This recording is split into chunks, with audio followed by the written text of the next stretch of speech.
ಕರ್ನಾಟಕ ರಾಜ್ಯದ ಹವಾಮಾನ ಮುನ್ಸೂಚನೆ. ನಾನು CS ಪಾಟೀಲ್, ವಿಜ್ಞಾನಿ, ಹವಾಮಾನ ಇಲಾಖೆ, ಬೆಂಗಳೂರು. ನಾನು ಮುಂದಿನ 5 ದಿನಗಳವರೆಗೆ ಕರ್ನಾಟಕ ರಾಜ್ಯದ ಹವಾಮಾನದ ಮುನ್ಸೂಚನೆಯನ್ನು ಸಂಕ್ಷಿಪ್ತವಾಗಿ ವಿವರಿಸುತ್ತೇನೆ. ಇಂದು ಕರಾವಳಿ ಜಿಲ್ಲೆಗಳಲ್ಲಿ ವ್ಯಾಪಕವಾಗಿ ಮಳೆಯಾಗಿದ್ದರೆ ಉತ್ತರ ಹಾಗೂ ದಕ್ಷಿಣ ಒಳನಾಡಿನಲ್ಲಿ ಕೆಲವು ಕಡೆ ಮಾತ್ರ ಮಳೆಯಾಗಿದೆ.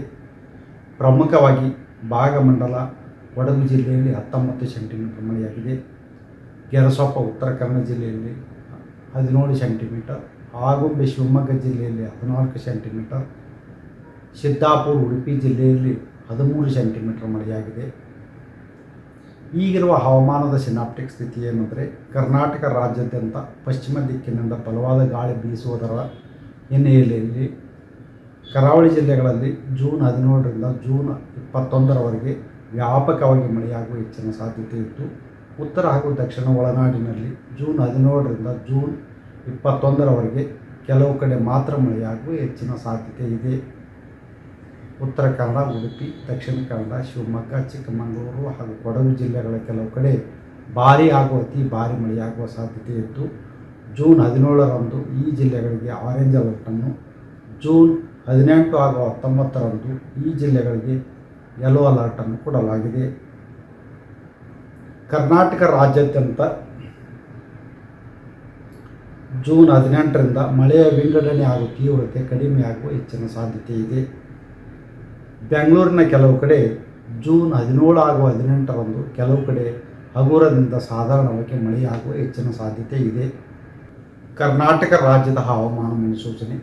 ನಾನು CS ಪಾಟೀಲ್, ವಿಜ್ಞಾನಿ, ಹವಾಮಾನ ಇಲಾಖೆ, ಬೆಂಗಳೂರು.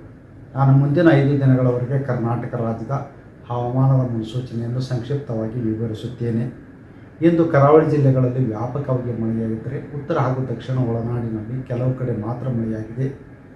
ಪ್ರಮುಖವಾಗಿ ಭಾಗಮಂಡಲ, ಕೊಡಗು ಜಿಲ್ಲೆಯಲ್ಲಿ 19 ಸೆಂಟಿಮೀಟರ್ ಮಳೆಯಾಗಿದೆ. ಗೆರಸೊಪ್ಪ ಉತ್ತರ ಕನ್ನಡ ಜಿಲ್ಲೆಯಲ್ಲಿ 17 ಸೆಂಟಿಮೀಟರ್, ಆಗುಂಬೆ ಶಿವಮೊಗ್ಗ ಜಿಲ್ಲೆಯಲ್ಲಿ 14 ಸೆಂಟಿಮೀಟರ್, ಸಿದ್ದಾಪುರ ಉಡುಪಿ ಜಿಲ್ಲೆಯಲ್ಲಿ 13 ಸೆಂಟಿಮೀಟರ್ ಮಳೆಯಾಗಿದೆ. ಈಗಿರುವ ಹವಾಮಾನದ ಸಿನಾಪ್ಟಿಕ್ ಸ್ಥಿತಿ ಏನೆಂದರೆ, ಕರ್ನಾಟಕ ರಾಜ್ಯಾದ್ಯಂತ ಪಶ್ಚಿಮ ದಿಕ್ಕಿನಿಂದ ಬಲವಾದ ಗಾಳಿ ಬೀಸುವುದರ ಹಿನ್ನೆಲೆಯಲ್ಲಿ ಕರಾವಳಿ ಜಿಲ್ಲೆಗಳಲ್ಲಿ ಜೂನ್ 17ರಿಂದ ಜೂನ್ 21ರವರೆಗೆ ವ್ಯಾಪಕವಾಗಿ ಮಳೆಯಾಗುವ ಹೆಚ್ಚಿನ ಸಾಧ್ಯತೆ ಇದ್ದು, ಉತ್ತರ ಹಾಗೂ ದಕ್ಷಿಣ ಒಳನಾಡಿನಲ್ಲಿ ಜೂನ್ 17ರಿಂದ ಜೂನ್ 21ರವರೆಗೆ ಕೆಲವು ಕಡೆ ಮಾತ್ರ ಮಳೆಯಾಗುವ ಹೆಚ್ಚಿನ ಸಾಧ್ಯತೆ ಇದೆ. ಉತ್ತರ ಕನ್ನಡ, ಉಡುಪಿ, ದಕ್ಷಿಣ ಕನ್ನಡ, ಶಿವಮೊಗ್ಗ, ಚಿಕ್ಕಮಗಳೂರು ಹಾಗೂ ಕೊಡಗು ಜಿಲ್ಲೆಗಳ ಕೆಲವು ಕಡೆ ಭಾರೀ ಹಾಗೂ ಅತಿ ಭಾರೀ ಮಳೆಯಾಗುವ ಸಾಧ್ಯತೆ ಇದ್ದು, ಜೂನ್ 17ರಂದು ಈ ಜಿಲ್ಲೆಗಳಿಗೆ ಆರೆಂಜ್ ಅಲರ್ಟನ್ನು, ಜೂನ್ 18 ಹಾಗೂ 19ರಂದು ಈ ಜಿಲ್ಲೆಗಳಿಗೆ ಯೆಲ್ಲೋ ಅಲರ್ಟನ್ನು ಕೊಡಲಾಗಿದೆ. ಕರ್ನಾಟಕ ರಾಜ್ಯಾದ್ಯಂತ ಜೂನ್ 18ರಿಂದ ಮಳೆಯ ವಿಂಗಡಣೆ ಹಾಗೂ ತೀವ್ರತೆ ಕಡಿಮೆಯಾಗುವ ಹೆಚ್ಚಿನ ಸಾಧ್ಯತೆ ಇದೆ. ಬೆಂಗಳೂರಿನ ಕೆಲವು ಕಡೆ ಜೂನ್ 17 ಹಾಗೂ 18ರಂದು ಕೆಲವು ಕಡೆ ಹಗುರದಿಂದ ಸಾಧಾರಣವಾಗಿ ಮಳೆಯಾಗುವ ಹೆಚ್ಚಿನ ಸಾಧ್ಯತೆ ಇದೆ.